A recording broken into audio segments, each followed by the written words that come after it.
Back. Well, I just accidentally ended the. Oh yeah, you're muted, Zach. I just accidentally ended the recording, so I guess we're doing a part 1 and a part 2 episode for this session. There we go. You don't actually need to give us like a character for every bad guy we kill. Yeah. I'd love to. Unfortunately, my creative juices are not quite that juicy. So It's not an efficient use of your creative juice. it would be fun though to have a Kermit somewhere, since I can do that voice. Okay, anyway, that was enough time for me to figure out what I wanted to do.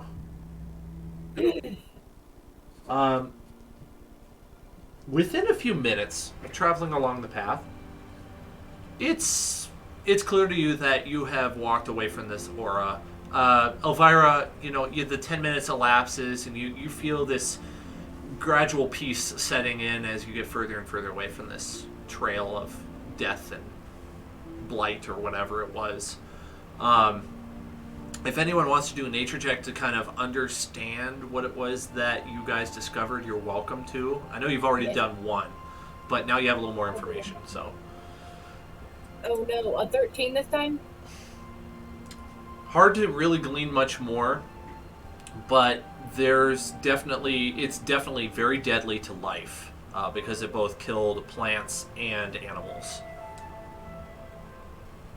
So, whatever it was, you don't want to get touched by it.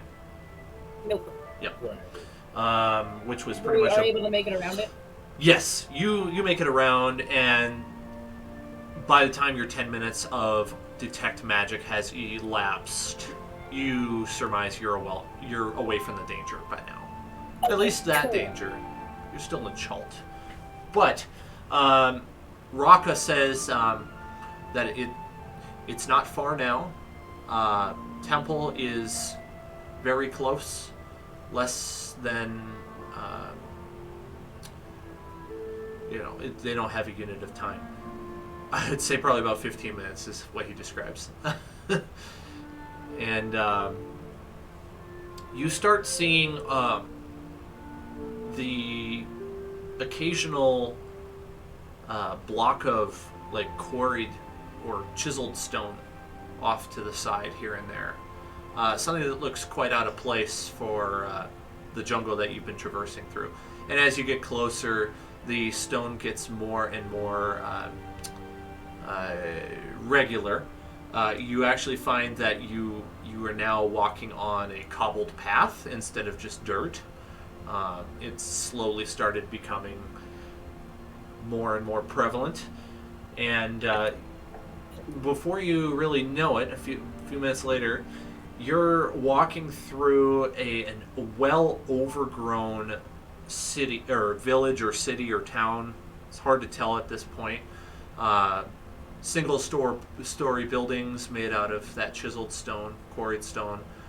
Most of them seem as if they have fallen into ruin, either toppled over or collapsed in on themselves. There's the odd building here or there that is still completely standing. And looking down this cobbled street, which it now is, not just a path, but street, it gets straight, and there's at least there's at least one intersection not too far ahead of you. You can tell where another street crosses this one, and the buildings become more and more frequent.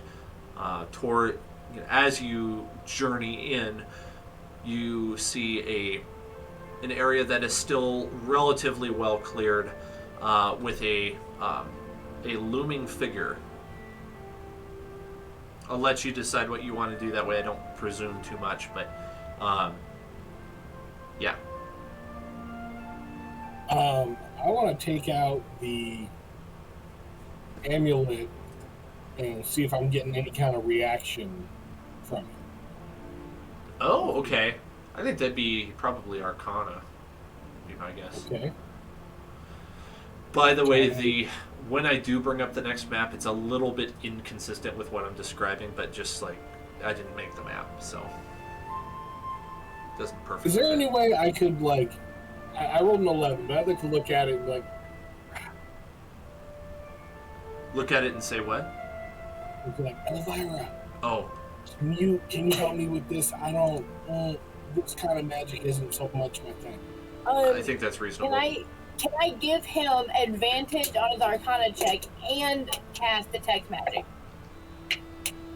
I thought you already looked at this.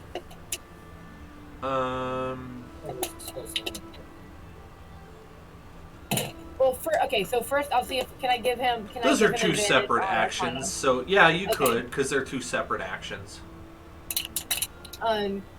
First I'll help him with the Arcana check. So I'll let you do another. Or no, here I'll throw one. Shoot, I'm better than you. Yeah, I was gonna say you should throw it. Oh, perfect. Okay, 22. Um, So forget Detect Magic. Let's just look at this for right now. well, it's not really doing anything right now. You don't feel anything at the moment. But Can I now do another? Can I do a perception check to see if I can see what this looming figure is? oh, sure. Like, does it look like a statue? Does it look like a creature? Right, I'm thinking it might be the guardian. It looks like a statue from where you're standing. 22 again. Looks like a metal statue from where you're standing. Perfect. Okay. So I have no reason to believe now that anything's gonna like jump out at us. Which if they did, I would have cast Detect Magic again. The weird thing is, it looks very different from everything around it. Like it doesn't match this place. If it was a statue, it would be made of stone. It's aliens, man. I'm telling you, dude. Hi. It's not in my head. Veggie And I aliens. talk to all of them. I turn around. Real quick. I'm just gonna give her one of those looks like, okay, crazy lady, and then try to like sneak closer to this. I want to try to stealth up on Sharkan's back and try to get as close as possible to this statue. I'm glad you're doing it, not me. From the one with the amulet, which is supposed to control it. That's true. Okay. Yeah. To get closer, you're gonna have to go around at least one building, and it brings you into this area, which I'm gonna show you. Like I said, it doesn't perfectly fit my description. Imagine that the tree cover around it isn't so dense. Oh, Okay. Before Pedal steps off, I want to tell him, if you need assistance, scream violently. That's it. Oh my god. I'm just trying to like check the area, right? Like I'm not like, I mean, I'm gonna look at it and see if I'm like, give me a high five. Like, try to talk to this amulet like it's a walkie-talkie. I'm gonna try a couple things. I'm not gonna like get right up to it. I'm just trying to like make sure there's not somebody laying in wait so I can get the scholar guy up here. Okay, there's definitely a lot of area to cover if you want to do that, especially since there are buildings that aren't shown on this map that are around it. But if you wanted to take the sufficient time to stealth around trying to look for any enemies that may be laying in wait, probably take you an hour or two to cover everything. Unless you split it up amongst all of you, in which case you could split that. You could, make that a fraction I of could the do so time. on Queen. Okay, yeah, I was gonna say I could even put Keith, the scholar, Keegan, sorry, on Sharkan because he's got like one lower stealth than I have. His stealth rolls one less than mine. Okay. So we could try to sneak. I could try to get him up to the thing quietly. Cassandra's going to volunteer to do it because she's actually really good at stealth. She has advantage on stealth. Okay. She gets a What is- nat 20 to also join with you. Oh, she has the same stealth that I do. Really? That's awesome. I got a 22 on my To stealth. ag speak, yeah. Sweet. Yeah, why don't we have anyone who wants to do that roll? Anybody else, whoever's left out, I need to know what you're going to do during this 1 hour. We'll make it 1 hour now. Period. I'll do a stealth roll as well. Okay. I suppose I will as well. Only a 10. Oh, wait. And we'll be using passive perception for what you find. So you don't need to roll that. Actually, no, I know what I'll do. I'm going to look up in the book and see if there are if it references any monsters or whatever that are made out of metal. Oh, you know what? I don't recall if there are in Volo's guide. I know this. The one you see before you is not in the book. Okay. Yes. If There are yeah. there are definitely some creatures that look similar, but they have, some differences in appearance. Though that's probably not all that surprising. I mean, who's to say that all statues look the same, for instance? Yeah. Can I know what those can I know what those creatures that look quote unquote similar are? Or you don't have to give an example. I don't know what they are off the top of my head. I would have to actually pull out my Volos Guide to Monsters to know. Which is over there, and it would take a while. Yeah.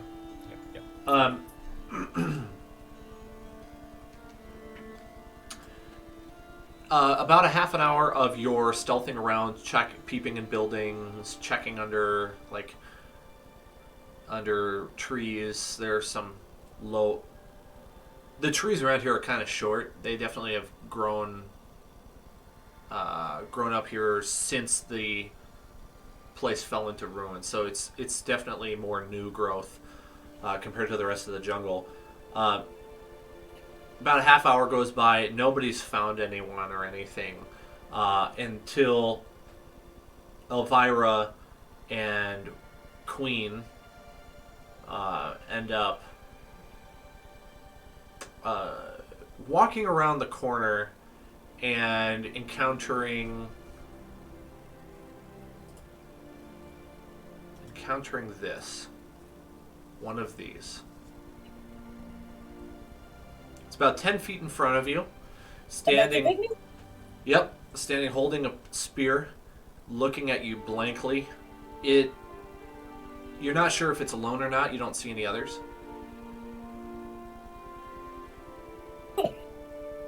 And I'm gonna stop. And does it notice me? Yo, yeah, it's looking straight at you. And what are the vibes that I'm getting off of it?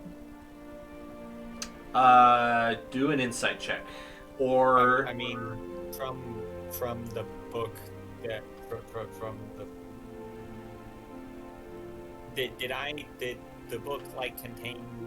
Because we looked it up in the book, right? Did the book say anything about what it eats? It's a fungus, so it kind of.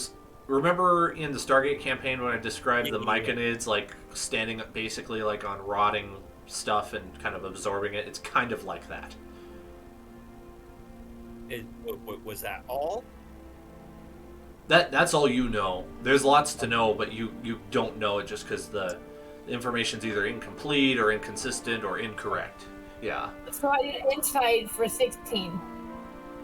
Okay. Oh, I guess I should roll for this. With, what would be its...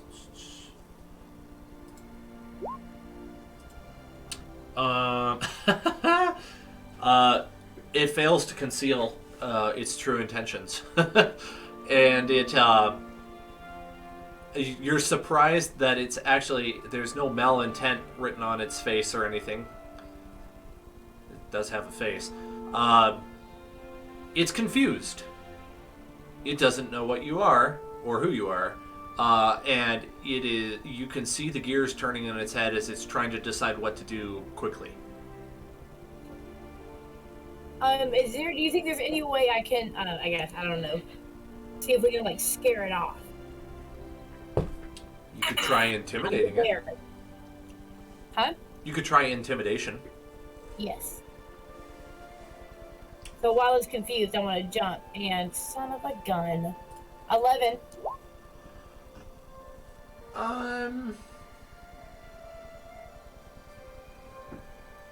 You easily scare it off. It goes off into the bushes, and disappears out of sight.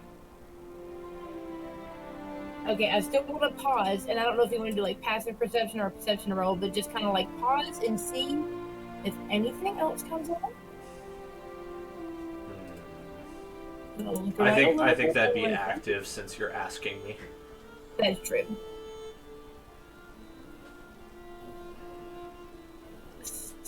Eight or seven.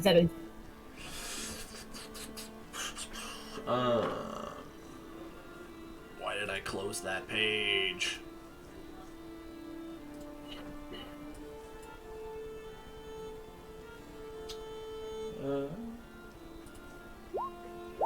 And the answer is, you said you got 11? 7. Oh, 7. No idea. All right, cool. Yeah, you're a little conflicted. It might be gone. Might not be. I'm not really sure. It left a little bit easily. Like, it didn't put up a fight, and that's the first thing I've run into that's been like that out here. But without any further knowledge, I guess I keep looking around. Yeah, you spend the rest of that last half hour of the hour searching, and you don't see anything else, and there's no interruptions. And I definitely tell everyone when we get, like, ever as I encounter them, like, hey, I saw one of those Vegapygmy things. Yeah. You found a Vegapygmy, and Petal found something that would be right up his alley. He discovers there's one building that's in really decent condition compared to the rest, and it looks like it used to be a smithy. In fact, it still has, like, the forge intact and some tools laying around. Okay. And a little workstation. I don't think I have a set of Smith's tools. Wouldn't be a bad thing to have. I do not have Smith's tools. So I will pick up a set of Smith's tools, and then can I do a perception check to, like, look around for any, like, I don't know, maybe like an ingot of an exotic metal that might have been used or something of value? There is a shiny metal of an undetermined color because I haven't decided yet. Roughly 1 ingot that you may collect, and while you let me take a moment to look up what it is that I'm thinking of, and then I'll let you know. Okay, sounds good. Anyone else have anything you want to do in that hour of searching? You're welcome to look for anything in specific.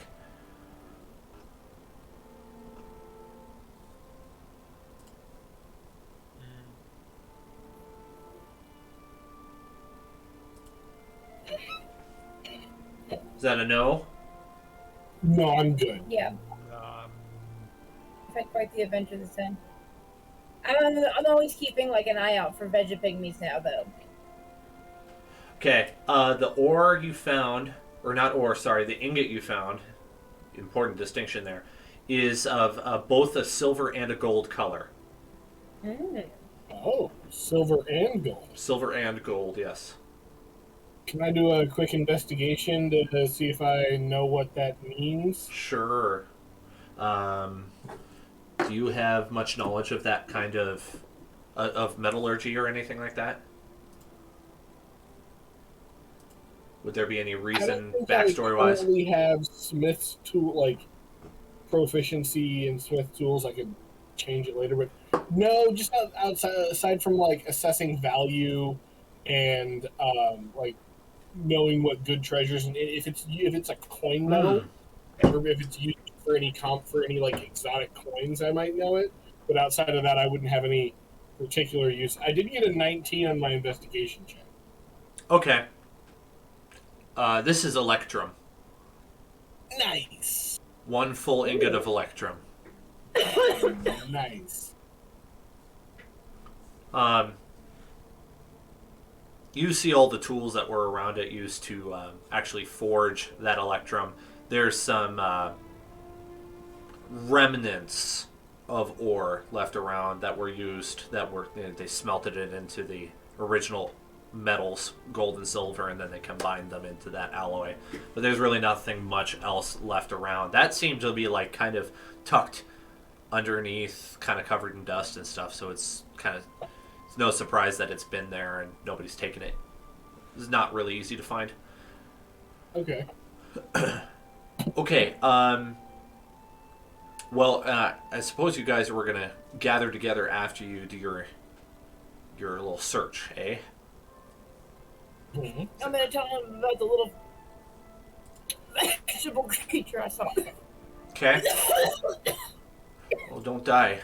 Don't die on me. I'm gonna try. I'm gonna pull your characters over to the sheet.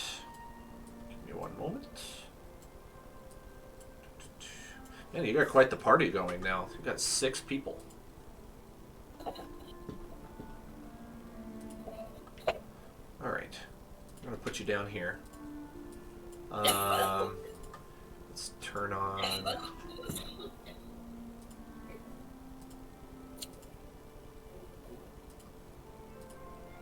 Okay, so to make it fair, you guys have been all the way around the outer portion of this.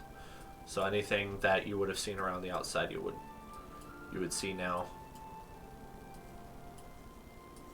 Let's see. Let's put you. Oops. Let's put you here. It is daytime, or did I turn on daylight mode, or does it look dark for you? It looks dark. Okay, let me turn on daylight mode, because you should be able to see everything. Daylight. Boom. There we go. Better? Yes. Okay, good. Yes. Yes. I do actually want you to see it. It's just... There we go. Okay. Um, Shoot, that's nice little coinage to have there. Have you got anything from the amulet yet? I haven't gotten anything yet. I'm taking Keegan up there with me, so I'm hoping that like as we get done searching, I want to kind of end my trip over by the doodad, by the guardian. Okay. Okay. so you're moving up Very into excited the about this. courtyard. Mhm. I'm going to like hold by the door. Just like keep a lookout there. I think Rocka's going to join you. He approves of your vigilance, and Cassandra's going to join, do whatever Elvira is doing. She's very much intrigued by the nature of this amulet and wants to see something happen. And then Keegan, who for some reason is not on this map, is also going to stick with Petal, because remember, he wanted to observe and take notes of what happened. Because originally he was going to hold on to the amulet, but he decided to trust you.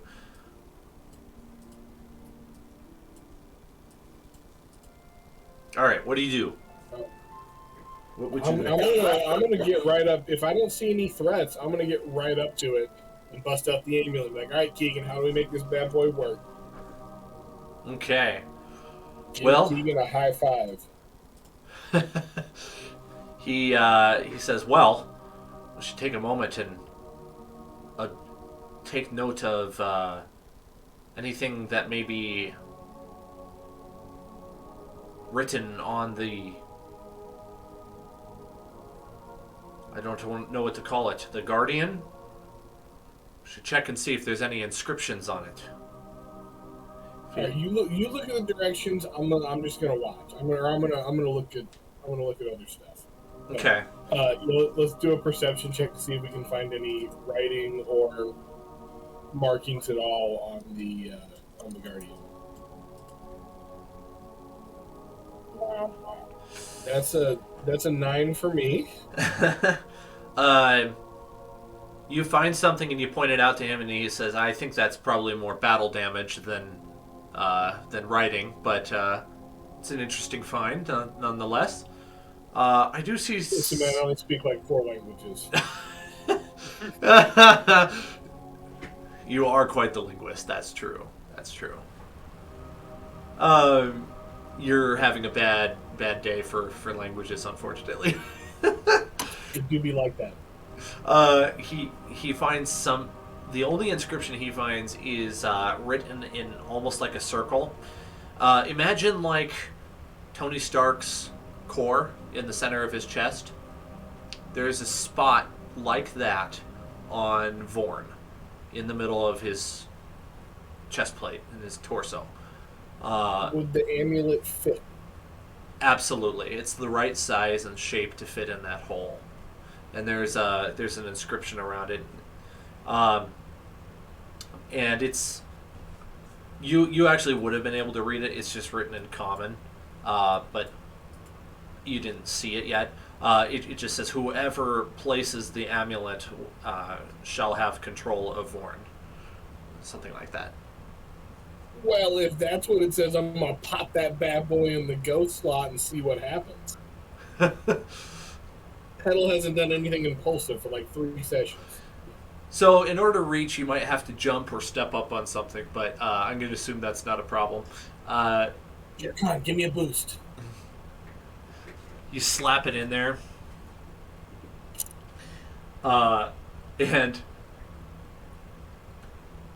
take a step back, and you hear kind of like a whizzing sound, and you feel like something's definitely activating in Vorn.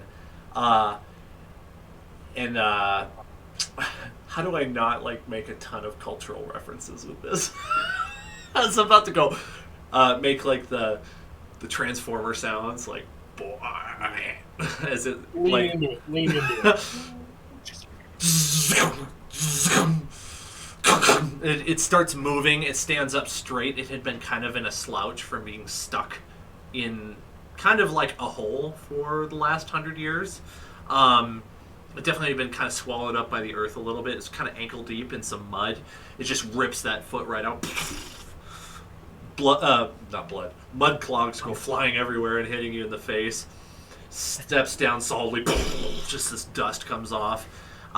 And the eyes light up with like a dim red glow.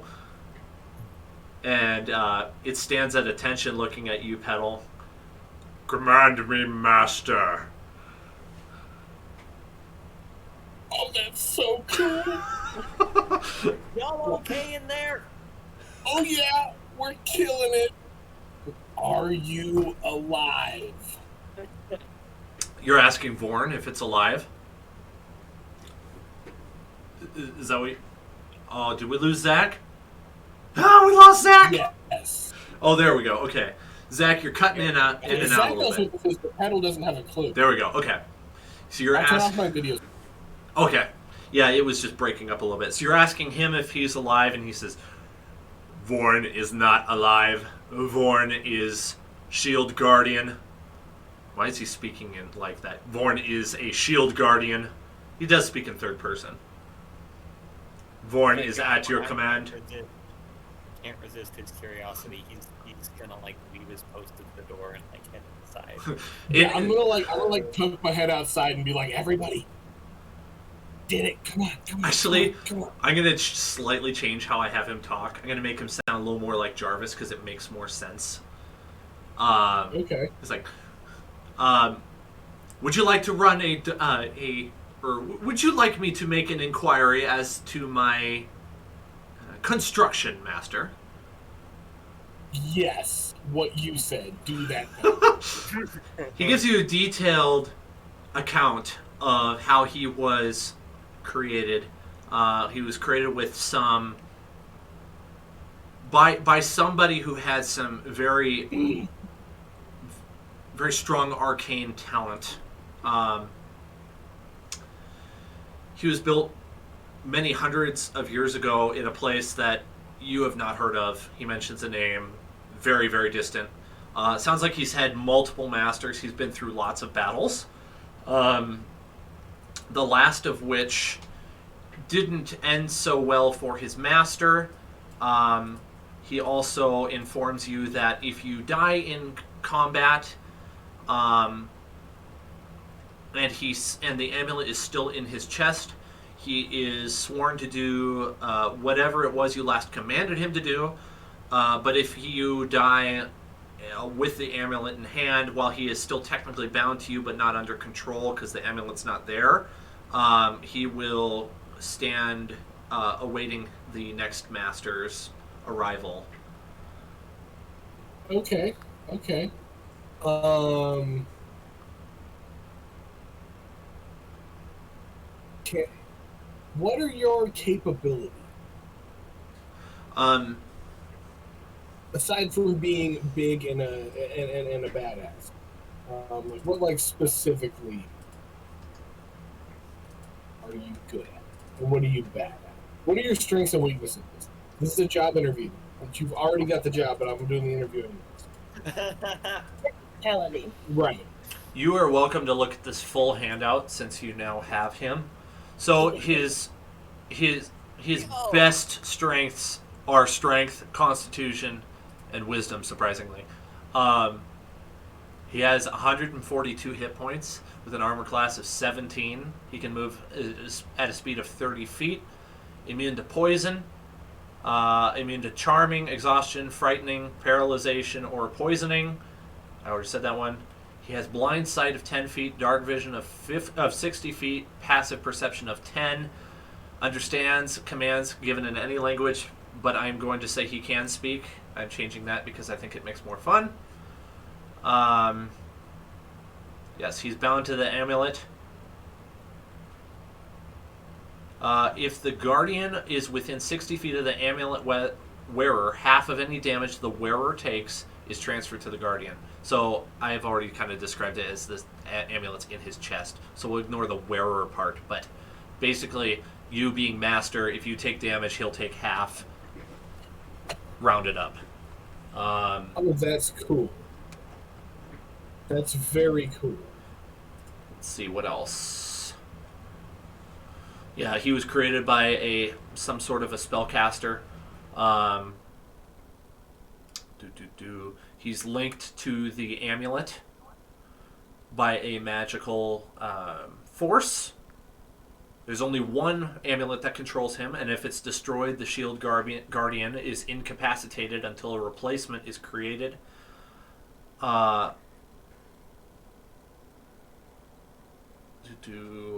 Yeah. The rest you're welcome to look into as you see fit. Okay. That is slightly unfortunate. Is that like, can I instruct him to like protect a different party member to like Yes. convey bonuses onto them? Oh, I don't know about the bonuses, but he'll fight for that other person. Okay. Can I tell him to like jump in and like take hits like bodyguard style? I mean, you could probably like transfer who the master is if Okay. you wanted to. Okay. That would work too then. Yeah, I forgot. We could just take the amulet out and have somebody else use it. Okay. Because as cool as this is, and as much as Petal would very much like to have a giant metal robot at his command, it does not make the most sense for him to utilize it in combat. We have much squishier people than Petal. Well, he'd be good way to punch your way through an enemy if you're not all that tanky to begin with. Right. Yeah. Right.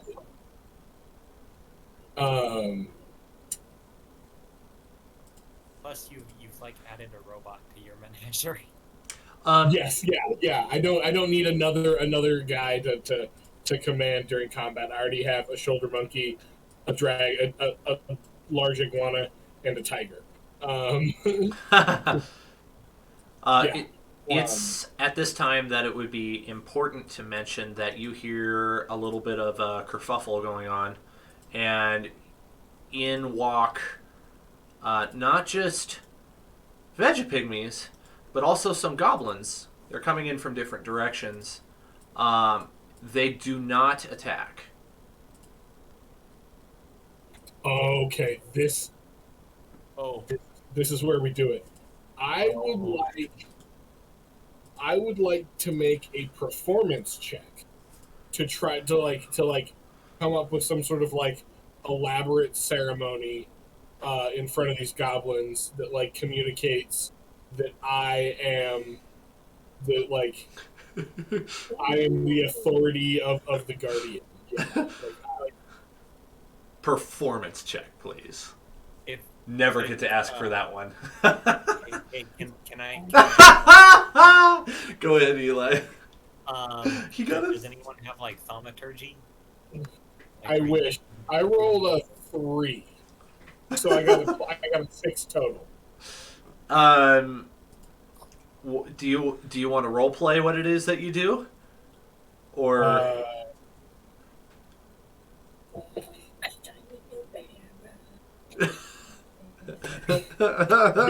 no.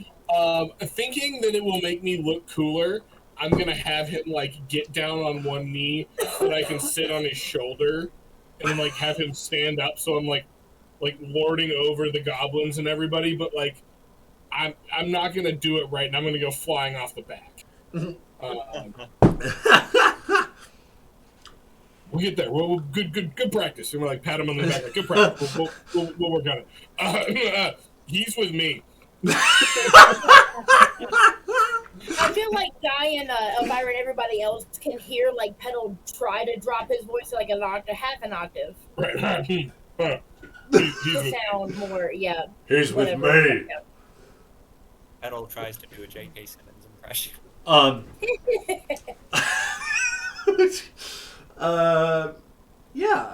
Vorn turns and looks at you to check and make sure that you're okay after your little tumble, and then moves back to attention. Except he's surveying the creatures that have just walked in, and all of them just plop down on their faces like they didn't even notice you, Petal. They're looking at Vorn, and they are like bowing and worshiping. Okay, and I'm gonna whisper to Vorn. I'm like, hey, repeat after me. Yes, master. I have returned to command you. I have returned to command you.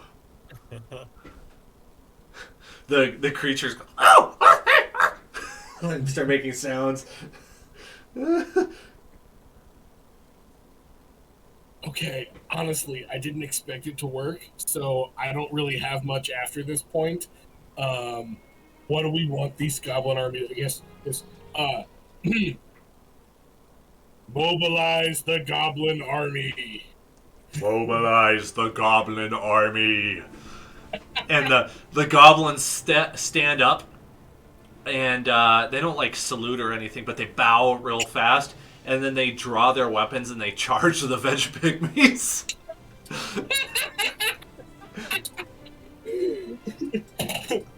That'll work. Even No, don't repeat that. that'll wait.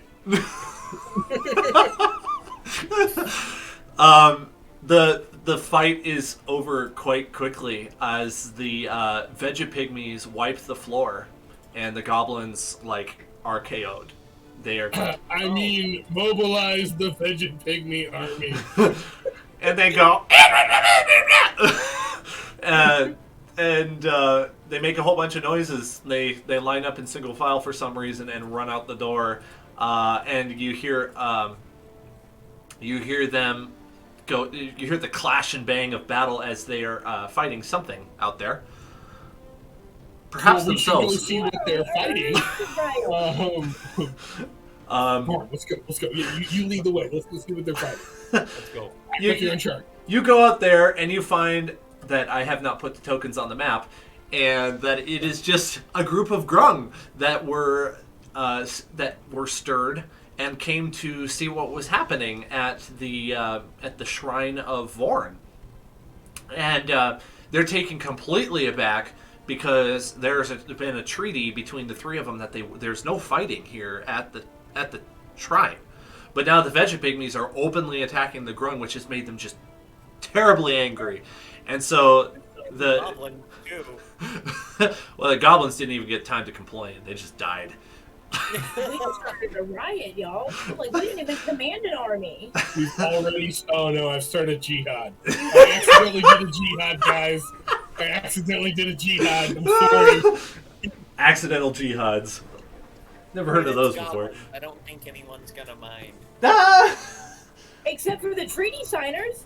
Right. I mean, What did we do? I did not. Can you call them off? I mean, there's only so many. What are the Grung? What are the Grung? Can we get like a? Oh, they're the frog people.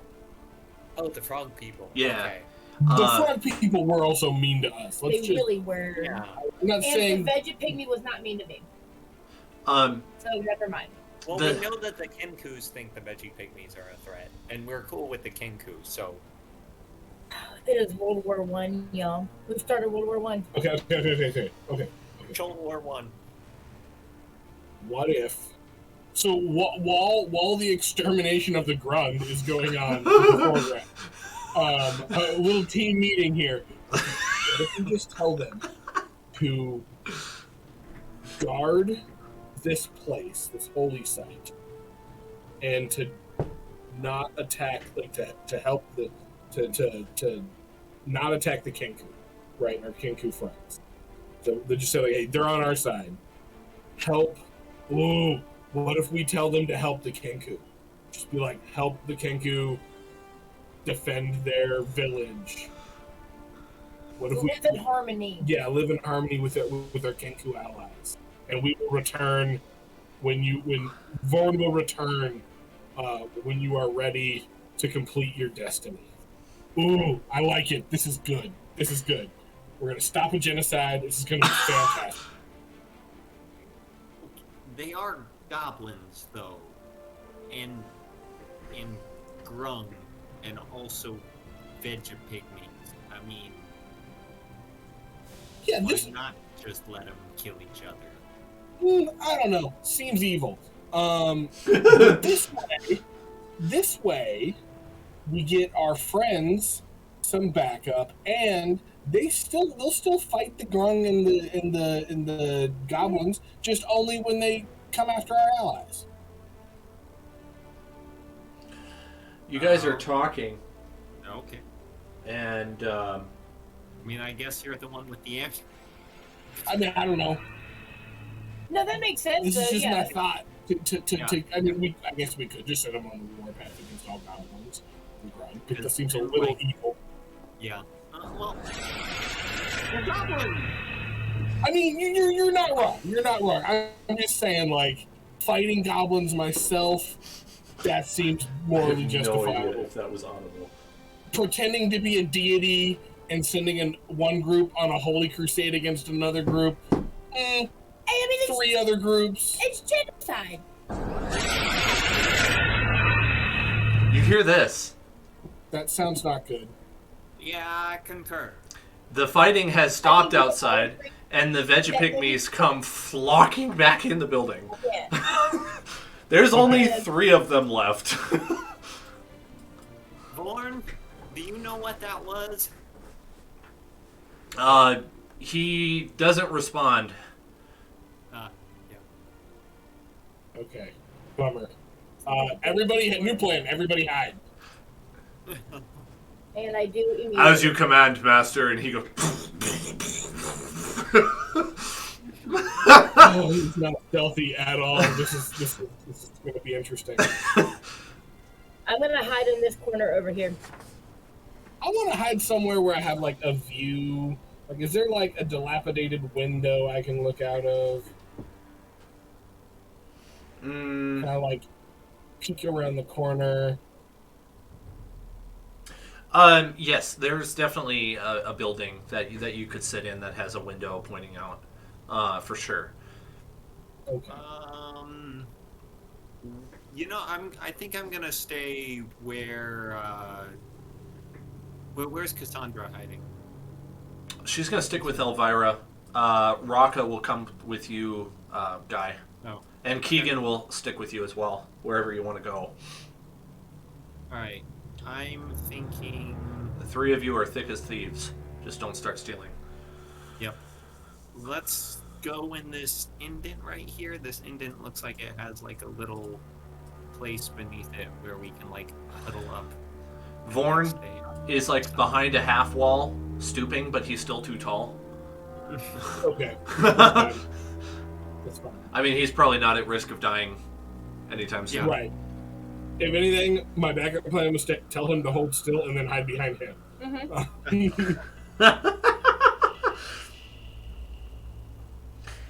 Anyone Wait. interested in doing perception? Yes. I would very much like to know what's coming after us. Yes. All right. Oh my gosh! Roll the second 3, so that'll be a 7. God dang it, only an 8. Hey Dan, Yes. this pit I'm in, does it like... Is this like an accurate graphic of it? Like, is it all dirt down here? Yeah, I'd say so. Okay, what if we had like Vorn use his probably considerable strength to like dig a tunnel out? That seems like a reasonable escape plan. If we decide we need to make our break for it, I like that. That would be a good option to have. Vorn, shape of drill, form of miner. Yeah, that one. We need to give this guy some sort of giant-sized pickaxe. Yeah. You're now a big dwarf. Now start digging like one. You're now a dwarf. I imagine that would still take a long time. I imagine it would too, but it's a really cool idea. It is. You could seriously use that brute strength. Yeah, because as far as you know, he doesn't take any like fuel. He's just magic. Yeah. That's I mean, I don't know. He might take fuel. He hasn't said anything about it. I wouldn't know what kind of fuel to use anyway, so... Yeah, any questions that you want to ask him about it, he's going to tell you as much as he knows, but he's not skilled in the intelligence. So, Okay. he only knows what he knows. So you're poking your head out a window, or are you up on a high place or something? Yeah, I'm trying to... I want to get, like, a vantage point so I can see what's happening, but I did roll a 7. Off to the west. Just, but also kind of south. We'll say southwest for sure. Well, it's... actually, let me give you this one piece of information first. You see that path coming out of the bottom of the map, going south?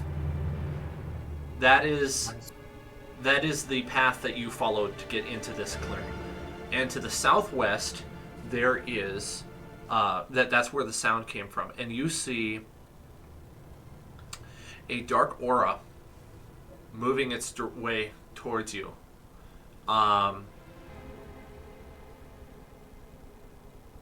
Indeterminable distance. It's too hard to tell how far away this dark aura is. Does the Guardian know what it could be? I was going to say, does this look like a certain necromancer we may have accidentally released? Within a minute or two, you get a clearer view, and you see that this looks nothing like Thrond. It is a... How do I describe this? There is a creature that is walking towards you. It has a bone face, a skull for a head, with rotting flesh, writhing with maggots. Very long limbs with very long fingers. It's got a patch of fur on its back. It's spindly, it's skinny, it's tall, it's long. It's disgusting. It's covered in flies. There's a dark aura coming off of it. And behind it is a trail of darkness in which There are a few scattered grung and at least one pygmy, a couple spare not spare, couple odd goblins that had been involved in the fight just outside. This is definitely like still in the distance. What I'm trying to describe is like the three tribes like got into kind of a big fight just throughout this whole destroyed town, and it's making its way towards you as it it's attracted by something. It's not moving very fast. It's moving at a walking pace. I'm gonna look around at the rest of the party and be like, we are gonna want to take care of this thing immediately, right? Oh yeah. Okay. And then I'm gonna like Preemptively strike. pull down Vorn and be like, hey, tell the minions to hang back, and we're gonna go out there and defeat this guy. Try to keep him locked down. Try to keep him from getting to us. Well, and we're gonna mess this guy up. I'm gonna motion to like Keegan and Roka to like hang back while I go out with the rest of the party and do our thing. Okay. Raka is going to post up with you, Guy, and he's going to ready himself for battle because he is not feeling too good about this. Okay. I like share a nod with him since we can't speak to each other really. I forgot to. Ooh, I'm gonna tell Vorn to tell the Vegapygmies to protect our friends over here. Which friends in particular? Raka and Keegan? Egan. Okay. Yeah. Yep. Keegan's gonna stay in the pit. So they'll post. The Vegapygmies are quaking in fear, but they'll do what you ask, what you command, and they will post up in front of him, like that, surrounding him, kind of.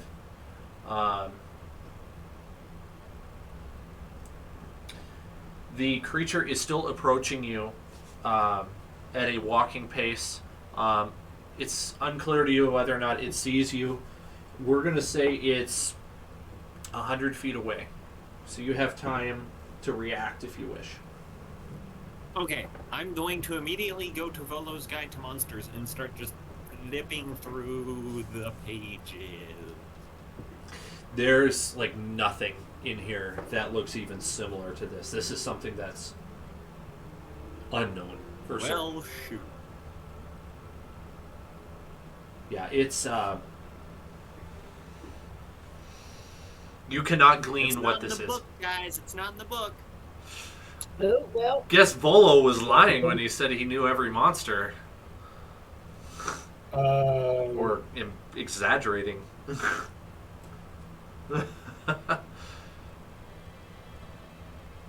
gotta take it out for science, you know. Yeah, either way, this thing is messed up. We gotta. It's not like we're not just gonna leave. We gotta take care of this. Yeah. What's the range on Elvira's detect magic? 30 feet, I think. 1 second. Okay. Maybe cast detect 30 magic feet. when it gets close. So, or probably cast spell. So, Dan, I have a class feature that I have not used hardly at all because I'm kind of new to Rangers. I have a favored enemy, which I have selected as monstrosities. Ooh.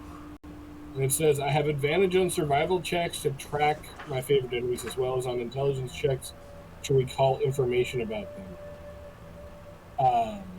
Could I make like an investigation check to try to recall information on this creature if it is a monstrosity? Yeah. I'm looking at its sheet here.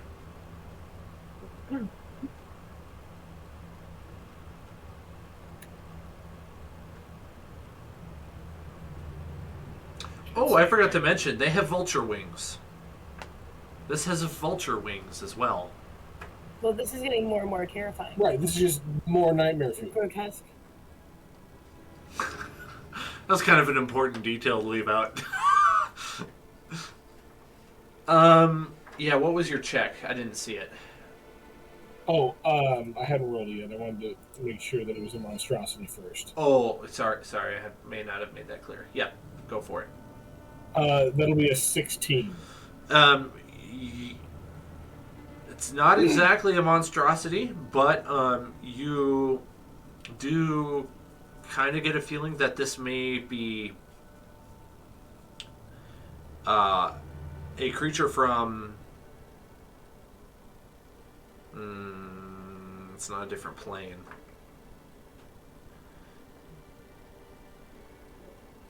It is... It's not from this world. It's clearly been either sent here or drawn here by something in particular. It has a dastardly purpose, and it's inherently evil. That's all you know. Okay. It does not belong here. Well, that is deeply unfortunate. Back to plan A. Vorn, charge! Let's roll initiative. What use is having a giant goon if you don't use him as a giant goon? Am I right? Right. 16. Dirty 20. I'm going to add you to the add your turns here, and then you just go ahead and add it to the initiative tracker once you roll it. I'm going to make Cassandra all of my NPCs, so that's going to be Keegan, Raka, Cassandra, and the Vegapygmies. Actually, no. Vegapygmies will be under Shield Guardian, which is controlled by Petal. And then we have the creature. That is too loud. That is way too loud. We gotta drop this guy. It's time to use some spell. Dang, I got a lot more spells than I had last time. By the way, I totally have Thaumaturgy. You do? Yeah, it's the only cantrip I have. I totally should have used it. That would have been fantastic. This would have been the perfect time to use it. Okay, I don't have a great creature for this, so I'm going to use a werewolf. It'll look kind of close. It is not this close to you yet, by the way. Also, might I mention that this creature is massive?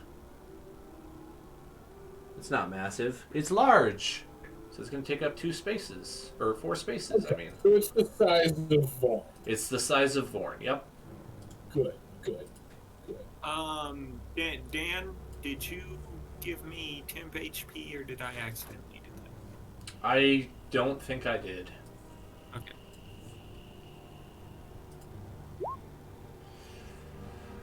Alright. Not sure what level it was. Oh! 19. I got a 19. Holy cow. Let's see what Cassandra gets. 18. Hey, that's not bad. I'm missing Elvira's, and yeah, that's it. Sorry. Oh, mine was a dirty 20, so my turn is... I'm gonna go Tasha's Mind Whip. You got a natural 20 for your initiative? Nice. Dirty Yep. 20. Dirty 20, Sorry. Okay, cool. That puts you first. Yep. For sure. Alright, so you're gonna use we'll say it's now on the map here. So The map is in play. We are no longer in Theater of the Mind. Distances apply. And then, all right, let me check that we're in 90 feet of it. Let me go back to the map. Okay, cool. So Tasha's Mind Whip, which means it has to do a Constitution saving. Can you do that when there's a wall between you and it? A what? Can you do that when there's a wall between you and it? Oh shoot. Okay. That's my concern. Is because you are. Yeah. Let me look. Sorry, I didn't think about having to see it. Yeah, I have to see it. So I'm gonna move to get inside of it. Okay. Yeah. Sorry, I forgot about that part of the spell. That's okay. What's the distance that spell can travel? 90 feet. Oh, nice. So I'm going to step around Petal. Okay. And... well, I'm going to come over his shoulder then. And blast it. So anyway, start blasting. Intelligence saving throw.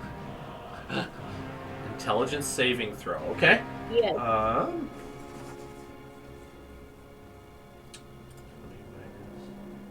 Plus 21.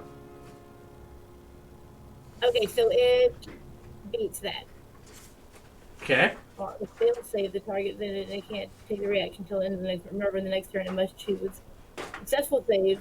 Okay, so the target still takes 3d6 of damage, and but that's it for this time. So it can move however it wants to in its next round, but it's still going to take half the damage. What kind of damage is it that's being inflicted?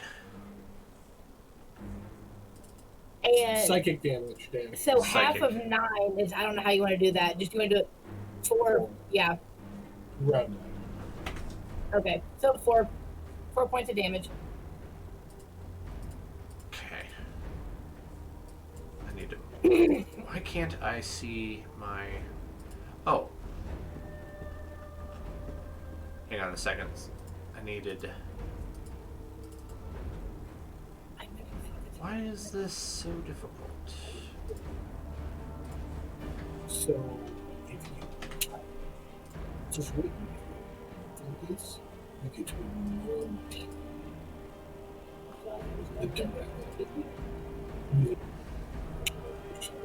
Okay. I believe I'm talking down, but that's how it's done. Yeah. The other thing to take of note. But before you really get deep into this battle, remember it's got that aura around it. That's why I'm staying away. I'm gonna be generous because it would be kind of unfair. We're gonna say its radius is really 10 feet around it, not more than that, because it was leaving a 25-foot wide path. Dang.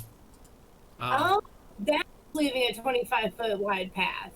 Oh, okay. So never mind. Yeah. A virus doesn't know that, maybe. I need to make it a little smaller. You're right. 10 feet in either direction. Kind of. I want to be generous. We'll make it a little smaller, because otherwise this battle's impossible. That's fun right there. But it is its turn now. Stumbles up to the front of this area, and it makes an attack by opening its mouth and breathing forth a cloud of black flies. It's a 20-foot cone. Okay, so thankfully for anyone behind Elvira, they are not hit. But Elvira and Petal are hit with a cloud of flies. You're going to need to make a dexterity saving throw. Or Constitution. That's fine too. It depends on if you want to try to avoid them or if you want to withstand them. Either's fine. Definitely avoid. Avoid. Okay. I'll go dexterity. All right. Constitution. I should have done 5. 14. 14's good enough. Yay.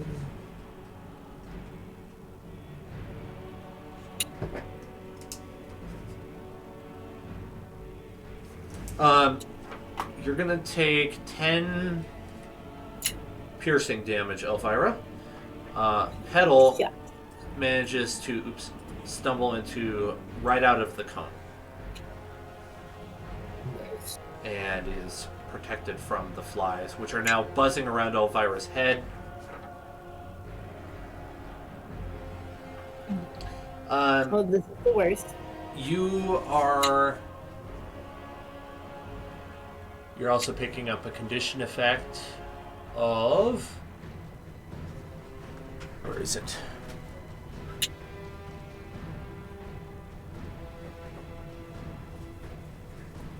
Actually, we're going to leave that part out. Just so you know, this is a kind of a converted enemy. So I have to kind of think a little bit harder about it. So I apologize for the delays. But you only take the 10 piercing damage, and then the turn moves on to Cassandra and Raka and Keegan. Keegan's just going to sit where he is. He doesn't have a weapon other than a short sword, rusty short sword. Raka is actually going to make the first attack.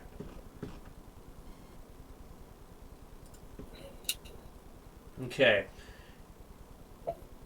He begins moving his wings again. He closes his eyes. He begins to chant something. And there is a storm cloud that begins to appear 10 feet tall and covers a 60-foot radius around him.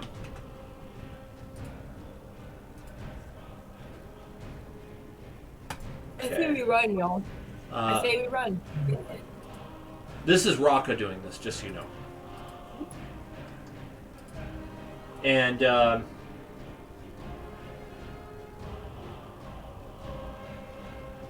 okay.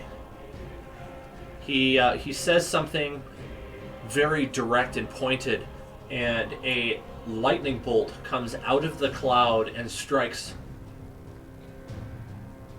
at the creature. Has to make a dexterity saving throw to avoid it. And fails. He's hit by a lightning bolt.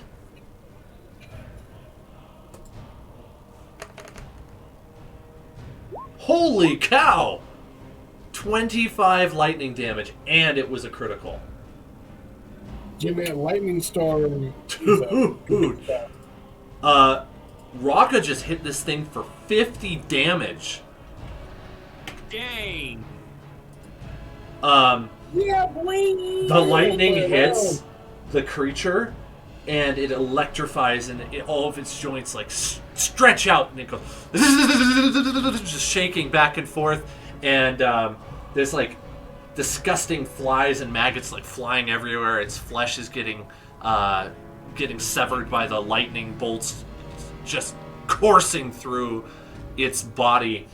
You see the Well, the lightning will act as a giant bug zapper. All the flies fall down to the ground dead. Its eyes light up with bolts of electricity coming out. And the thing, wow. Good grief. Yeah, that, I would say that did a significant amount of damage. Yeah, just a little bit, maybe. Good grief. Alright.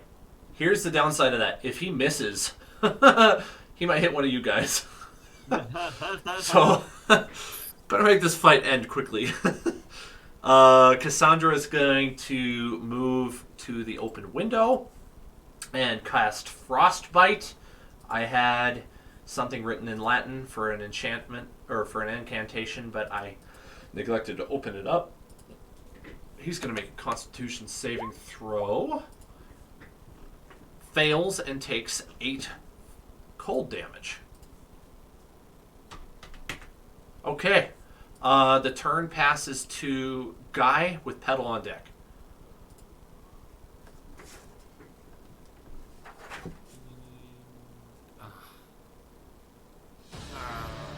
Dang it, I had a plan.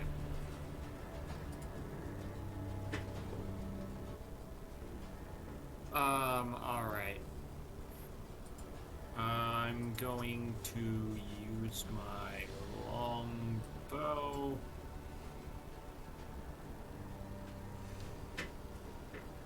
And, shoot at it. Yep. Any specific part? Body part? The head. The head is a No, skull. the chest. The head is chest. okay. So Yeah. I just wanted you to know. The head is solid bone. Yep. 24. Natural 20 to hit. Ooh, double your Nice. damage. Hey. And you can choose a body 9. part to hit if you want. Oh, you said chest. All right, where like center of like the boiler room or like Where's the most squirming maggots, if there are any left after that lightning? gosh, well, they were everywhere where there's rotting flesh, which is everywhere. Okay. Let's go for center of mass. Okay, and you said 9, is that times 2?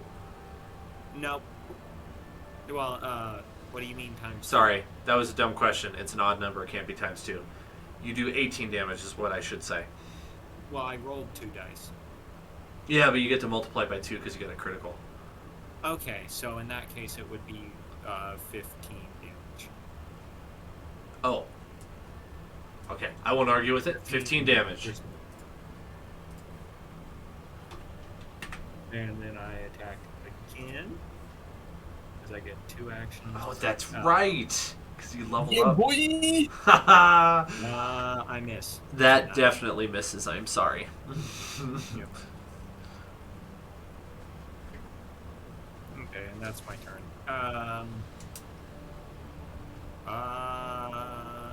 Actually, I think I'm going to fall back a Actually? bit, 'cause this doesn't look like the kind of thing you want to be taking on in melee combat, which is my primary. So I'm going to fall back. Guys, we need to fall back. I agree. Nah, we got this. It's Petal's turn along with Shield Guardian and whatever animals you have with you. I would say Sharkan would probably still be back with Keegan, so just Tavok and the Shield Guardian. So, and then obviously Max, the Shoulder Monkey, but he doesn't count in combat because he's useless. You hear that, Yes, Max? You're exactly. useless. Just for decoration and comedy purposes only. So I am going to do all of the things that I can do, starting with using my bonus action to cast Hunter's Mark on the big zombie-looking guy. I will then make my first attack action against him. Does a 21 hit? Yes. Don't forget Tavok's reaction. I was definitely not going to forget Tavok's reaction. Okay. So I will do 6 piercing damage. Tavok will use his reaction to give me 3 fire damage. And on top of that, I get a Hunter's Mark for another 3 piercing damage. So that's going to be 12 damage total. Nice. Action number 2, attack again for a natural 20 or a 30 to hit. So that'll be 11 points of piercing damage, and because I get to double Hunter's Mark, that'll be another 8 points of, I guess Hunter's Mark is bludgeoning damage. So 11 points of piercing damage and 8 points of bludgeoning damage. Okay. And then I will tell Shield Guardian to clobber him. It's clobbering time. Is he going to move up into melee range then? Because I think he He only will has. move up into melee range. Oh, and this whole time, Elvira's staying behind Petal's shoulder so I can stay out of Shield Guardian's way.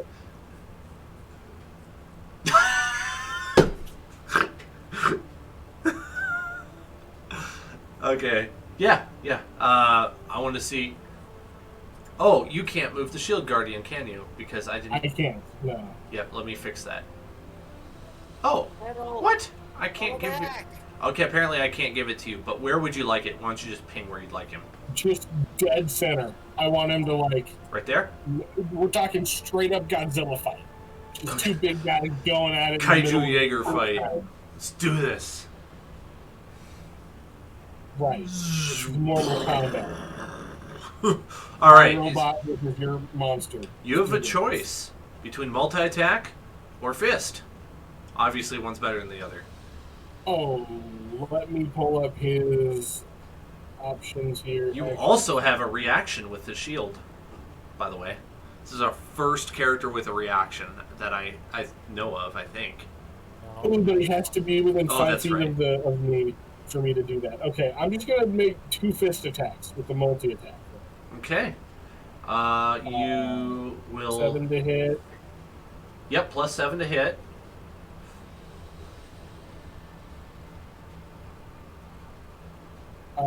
Does a 16 hit?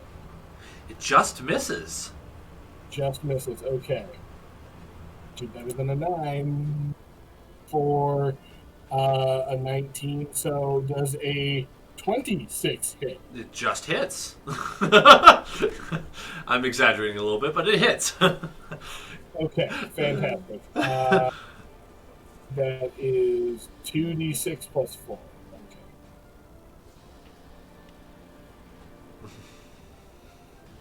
Gypsy Danger That'll be winds up for a 7 punch. points of bludgeoning damage. How much was it again? Sorry. 7 points of bludgeoning damage. 7. That's...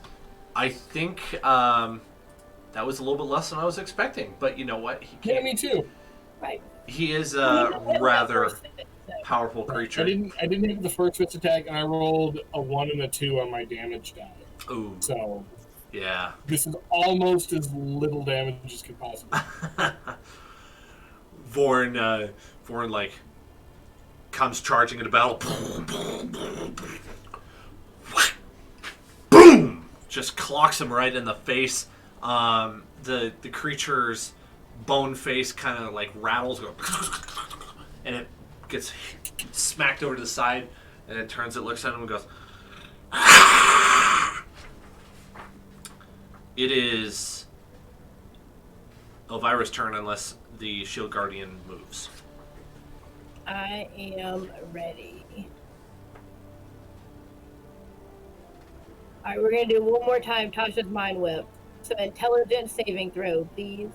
Okay.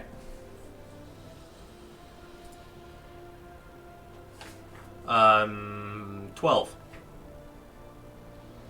It does not pass. Ooh. So this Ooh. time that is 13 psychic damage. Whoa! And on its next round, it either takes I'm gonna get it right in the order, but it's it can either get a move, an action, or a bonus action. Only one of those 3. Oh, jeez, I forgot about that. Oh, man. Oh, I forgot how much that limits me. I know. I love it. And I have so many spell slots. So many. It's such a good spell. It is a highly underrated spell.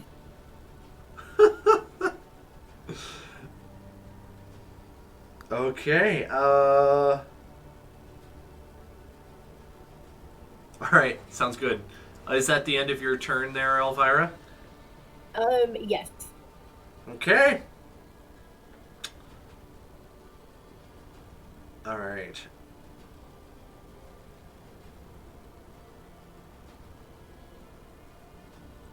It is going to use a spell. It's going to cast a spell on the Shield Guardian. What is the... Oh, there we go. Your shield guardian has to do a Constitution saving throw. Okay. I can let you roll that. I'll roll it. I don't know what his modifiers are, but It would be... Either way. I would just add +4 to okay. it. Well, I got a natural 1, so Ooh. I've been Okay. rolling like hot garbage tonight. Um.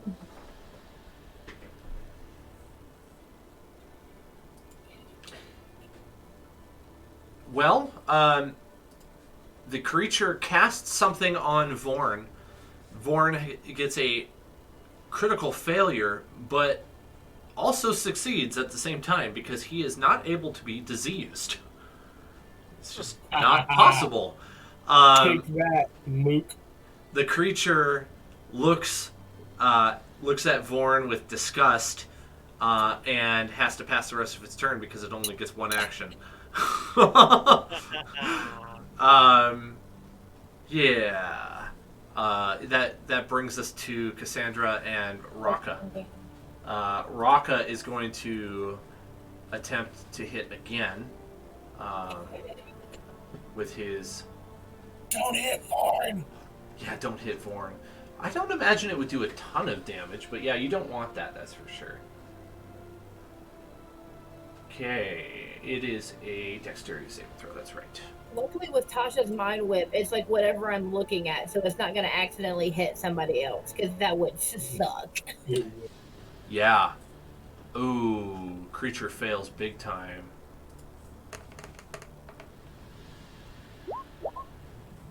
So what are we looking at creature-wise? Is it like prone, bloodied, It's disoriented? both. At this point, with that hit from Raka, the creature basically loses half of its flesh, just gets stripped off of its body. The bone skull gets severely traumatized. There's cracks everywhere in the bone. It falls down onto its remaining arm and onto its knees. And its wings are still intact, but it's on the ground now. Absolutely, for certain. Very nice. Exactly what I want to see. Cassandra's going to follow up that 17 damage that Raka did with her... that's Elvira. With her Frostbite. Let's see if it succeeds at 12 on... Constitution. Oh, it succeeds, and it blocks the frostbite. Or, yeah. Bringing us to Guy, and then Petal. Nice. Alright.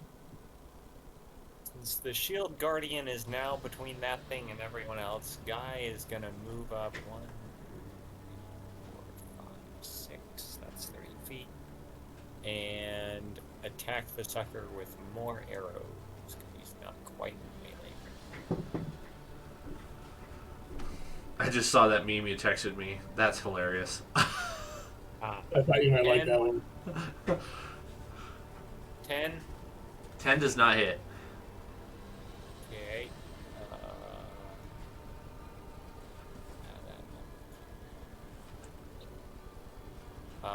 22. That does hit, though. Nice. Go down. And then... Wait, where was... And you win I hit with a weapon too. Okay. So then I get D8.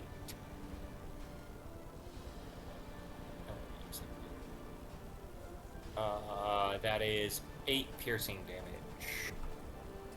Okay. Oh no, wait, I did.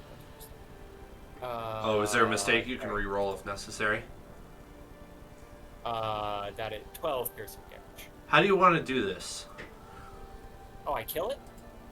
Indeed. Cool. Okay. So I draw my bow back. I let it go. It pierces like directly through the skull, like directly through the center, and the skull just like kind of, and like the arrow disappears into the rest of the body. And for a second, it's just kind of like silence, and the creature like just kind of like wobbles on its feet, and then its skull like splits right down the middle, and it starts spider webbing out, and then it just kind of like. As that happens, a cloud of insects just burst forth, coming out everywhere, and they blanket you. It takes a full minute for these insects to clear. They just kind of evaporate into thin air after they travel a certain distance from the creature. Now, 1 second here. That was an anime level death, and it was beautiful. The creature slouches down to the ground, falls flat on its chest, and that silence grows as you're all staring at it in wonder. What the heck? And then the body stirs. It begins to rise from the ground once again. Ooh, I don't like this. And it stands on all three because it's lost one arm. Back to what Guy was saying earlier about leaving. The creature has... Now we got this. Now we got this. I think you might get outvoted here pretty soon, bud. Just be prepared. We enter initiative again. But this time with Petal leading the charge. And Petal gets advantage on his first attack. Well, exactly. And I got a 3, and then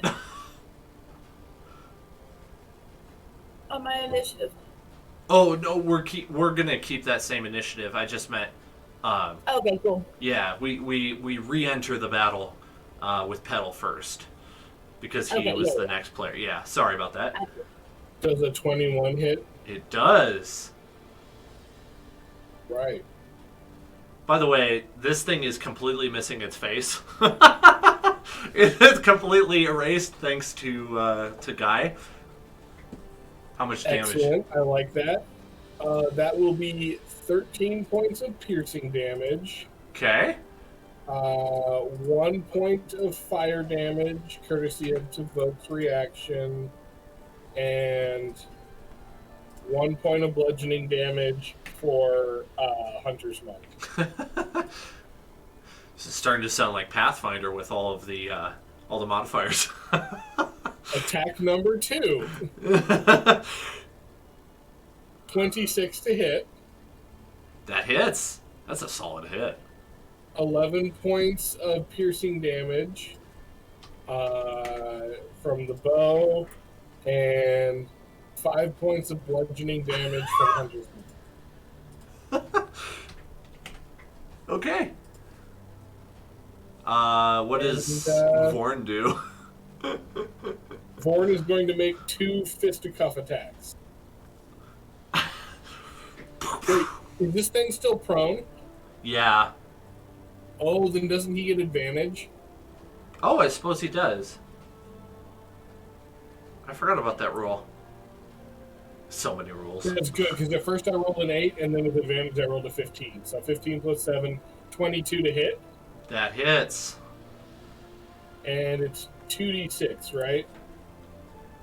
I think so. Plus 4? Yeah, 2d6 plus 4. Okay.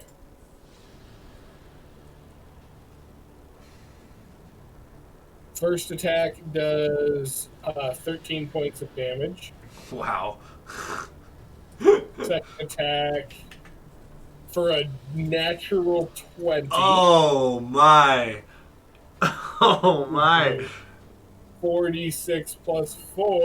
Oh my. 17 points of bludgeoning damage. But you get a nat 20, so you get to double that, right? No, I did double that. Oh, you did double it? Okay, wow. The creature hasn't even had a chance to stand up yet. It's just risen from the dead, and it gets smacked again. Okay, in my mind, the shield guardian's doing like the ape double. Lord, Thank you for you'll the hit visual. as you command, sir. Right, exactly. Wow. Elvira, it's. Yes. I think it's your turn. Alrighty. It's not my turn. I'm gonna do Mind Whip one more time. Oh wait. Okay, so go ahead and give me an intelligence saving roll. Okay. I'm whipping 22. Okay, so it only takes 4 psychic damage and can make whatever move it want next time. Okay. Sounds good. That then makes it its turn. It's going to use its action to disengage. Go 10, 20, 30 feet. You are now within the range of its pestilence. And so all of you who are in that aura, Wait, where is it? it just moved up. Oh. Wouldn't Born get an opportunity attack? It would, Oh, yes. okay. Oh, no, I used its action to disengage. Oh, you're right. Okay. This is a passive ability.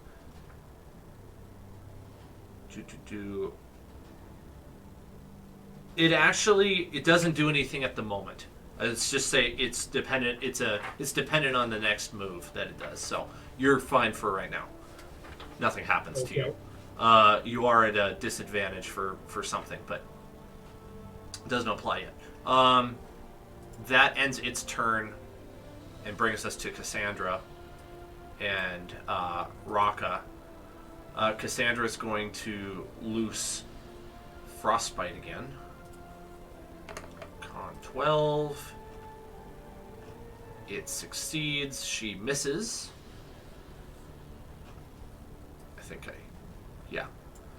She misses. And then Raka is going to attempt another lightning bolt strike. Oops. That's to do. It has to do dexterity of dexterity 13. It does. Raka misses with his last lightning bolt and chooses to drop Call Lightning and use his action or his movement to get out of there. 5, 10, 15, 20, 25. Okay, it is it's Guy's turn with Pedal on deck. Alright, since the thing is now right next to him, Guy is gonna get his flaming longsword out. Okay. And then his first attack. No, wait, first he's going to use. Where is it? I know it's here. Why can I never find this?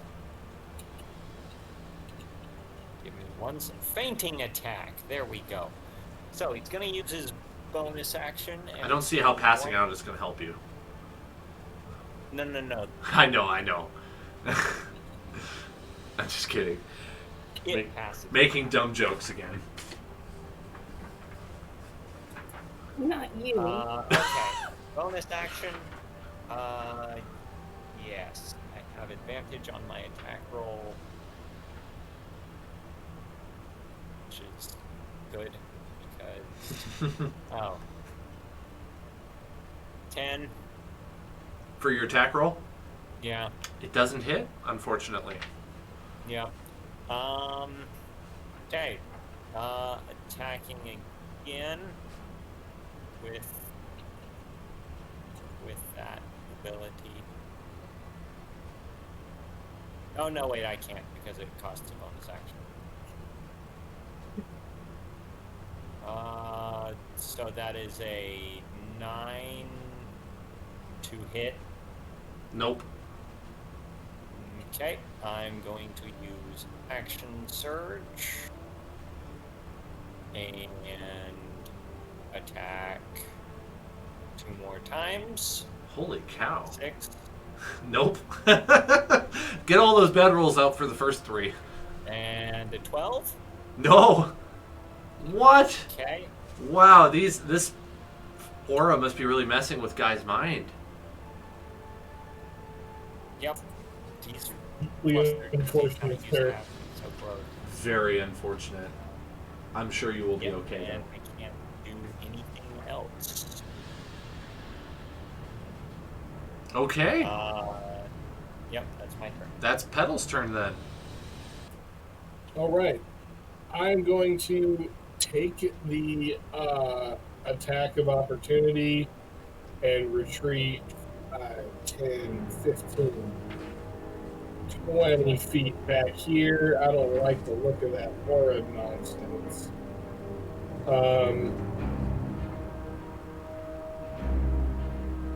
What do we got for the? I'm assuming he makes a attack of opportunity. Oh, yes, he does. I forgot about that. Assuming he hasn't already used his reaction. Yeah, he does get an attack of Petal, opportunity. Petal. Where did you move? I moved south just below the shield guard. Okay, because like if you move here first, and then take the rest of your move, I can use my reaction thing on you. Since you're within 5 feet when the attack occurs, right? Yes. Is that how? I don't know how that works for reaction. A creature you can see attacks a target other than you within 5 feet. You can use your reaction to impose disadvantage. Okay. Then in that case, yeah, I'll move here, and then so I'll go 5, 10, 15, 20. So 25 to get to the same spot, but then I get his. What's the bonus to AC? The opportunity attack has disadvantage. Oh, okay. The creature rolls a 3. And it misses. So unless he has a plus 13 to hit. All right, so that's what I like to see. We're just going to stick with this winning strategy of, just shoot him up. First attack is a 21 hit. Yes, it does. Right. That'll be 7 piercing damage. Okay. 6 fire damage, courtesy of Devote, and 1 bludgeoning damage, courtesy of Hunter's Mark. How do you want to do this? So Petal's gonna walk over towards Guy. Guy intercepts the attack. Petal backs up, pulls out an arrow, holds it in front of Devote, who sets it on fire, notches it, and you can see an energy build up behind it as he shoots, and it just slams into this thing and it just knocks it to the ground, dead or Nidorni. And that is absolutely correct. The creature's body actually, I'm going to say that it gets engulfed in flame as well from the fire damage, and ensuring that this creature will not once again be able to rise from the dead. If it has no body, it cannot be alive. Gotta kill it with fire, man. All right. Very nice. With this, this battle has given me some clarity. Petal has had some time to think about how to handle this situation.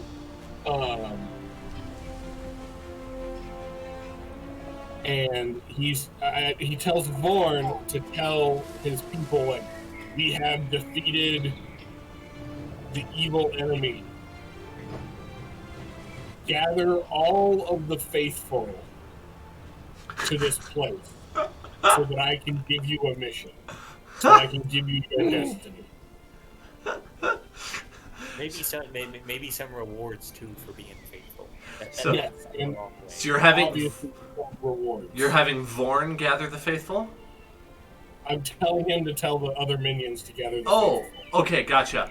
Well, they go off and return in about 10 minutes with about 10 times the force that they had. There are now 30 of them, including one chief.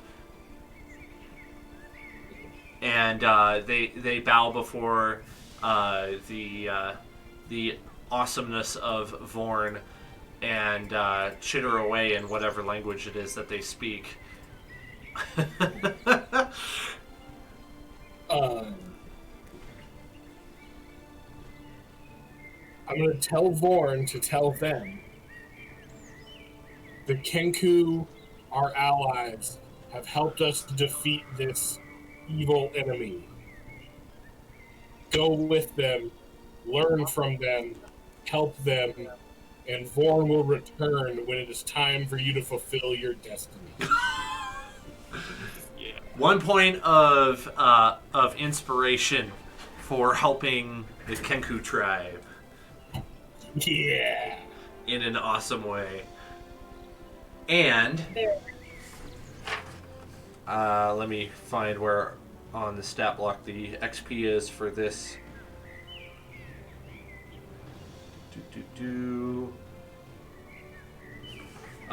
Y'all get 350 XP for defeating the creature. It's dead, and none of you really identified it before it was burned away. That's scary. I identified it as the weirdest looking thing I've ever seen in my life. It's just nightmare fuel evil. That's what it is. Yeah, I will. I'll snap a It was the little. only one. I'll snap a little picture and post it in the Discord TTRPG voice call chat for you real fast, so that you can see. Yes.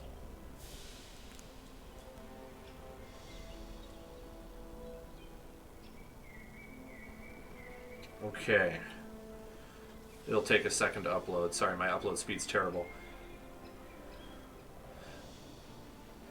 And you are out of combat. You have acquired Vorn. The next portion of your journey is to be decided. Raka has gained a great deal of respect for all of you, and he's yeah. Oh. That's what you just killed.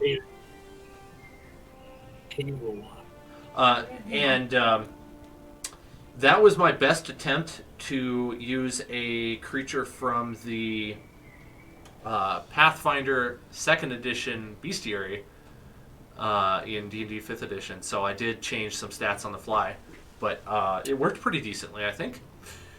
Yeah, I'd say so.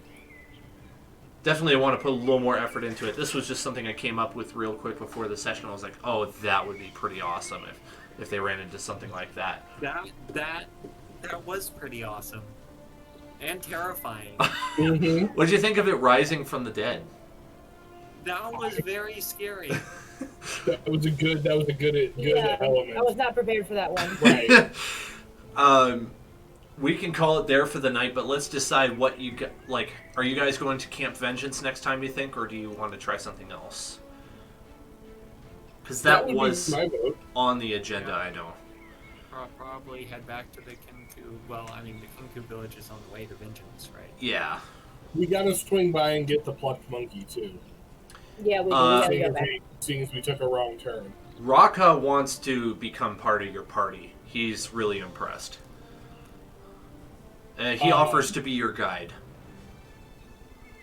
We could definitely use a guide, and looks like we've secured a little help and protection for your people. He's deeply grateful for that, and that is part of the reason why he's offering too. Yeah. He's Like I We said, would be honored. deeply appreciative. Take care of our ally. As a final thing for this session, um, Raka gathers you together, and he wants to show you something, and you can tell what he's about to do takes a lot out of him, and he really focuses, and it doesn't come out easily, but you hear the word thanks. That is so sweet. It touches me. And that's it for tonight. Oh, that's